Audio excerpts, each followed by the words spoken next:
Coach Sully here. So last week we talked about defending against punches, mostly upper body attacks and upper body defense.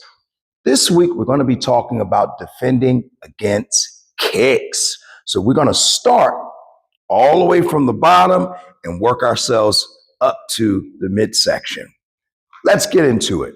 Now, obviously, everything starts with your stance. Your stance is going to be the foundation of any defense, well, any offense for that matter, but your stance is the foundation.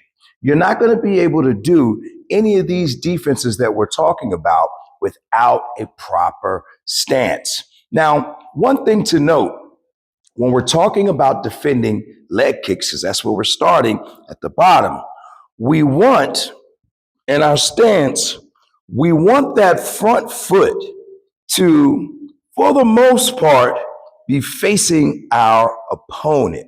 We don't want to have our foot facing this way.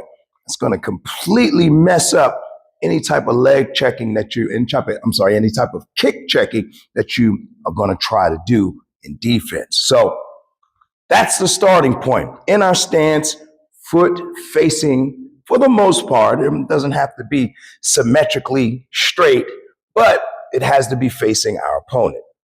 So let's go ahead and get right into it. Starting from the bottom, that means that our opponent is going to be kicking our legs. Now, for the most part, most of your defense is going to come, we're talking about checking kicks, it's going to come from that front foot. So that's the one that we're going to be lifting.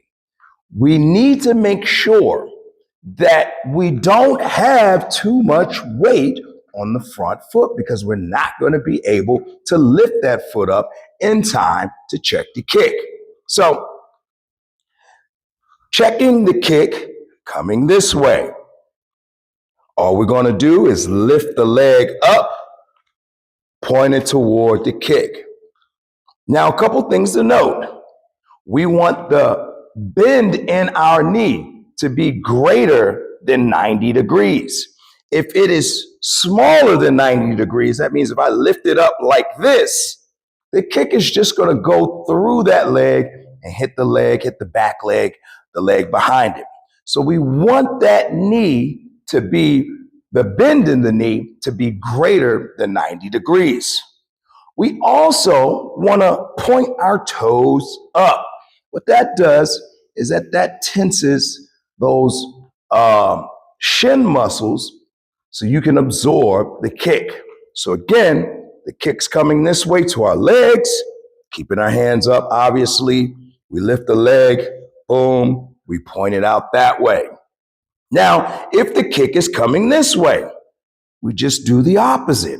Instead of pointing the leg out this way, we point the leg out that way. Same thing, toe pointing up, same thing, bend in the leg greater than 90 degrees, slightly greater than 90 degrees, and we just casually lift it up, boom, and check the kick coming from that way.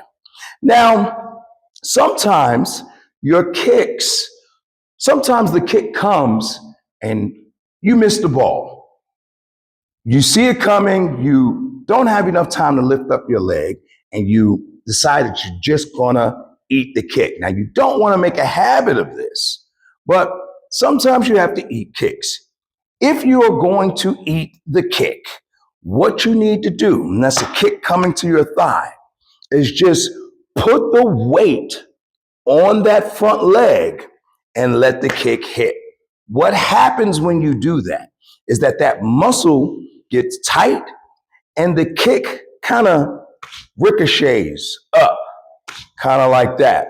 It's when the shin is able to penetrate that muscle and cut down to the bone, that's where the damage is caused. So we want to make sure when we're eating the kick, it's just to slightly put the weight on that front leg. Now, we have teeps. Those are our push kicks coming straight for our midsection. All we do is we redirect those teeps the same way that we would redirect, straight punches coming to the midsection, it's the same thing.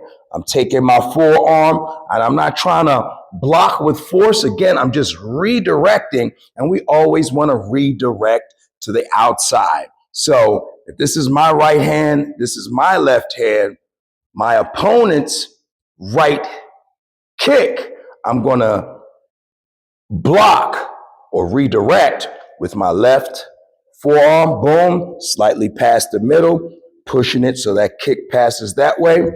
And then if they're kicking with their left teep straight forward, I'm just going to do this. And notice that my hands are never dropping. The kick is coming in here. I'm just going to boom, boom, slightly redirect it so it doesn't hit my midsection clean. Now, lastly, and obviously there are much more defenses that you can use for kicks. I'm just going over the basic stuff. The last one that we're going to go to is the roundhouse kicks to the midsection. Now, if the kick is coming this way, all I'm going to do from my stance, this hand's going to stay up to protect. The opposite hand is going to come palm facing out and just slightly pushing past my forearm. On the other side, this hand stays up. This one slightly pushing past. Boom. So one side, boom. Other side, boom. One more time, one side, slightly past. Boom. Other side, boom. But like I said, there are so much more defenses that you can learn, but build your defense on this foundation, and then you can start adding things as you learn them. All right, gotta run. Coach Sully, Reps and Sweat, Frederick, Maryland. Let's get it.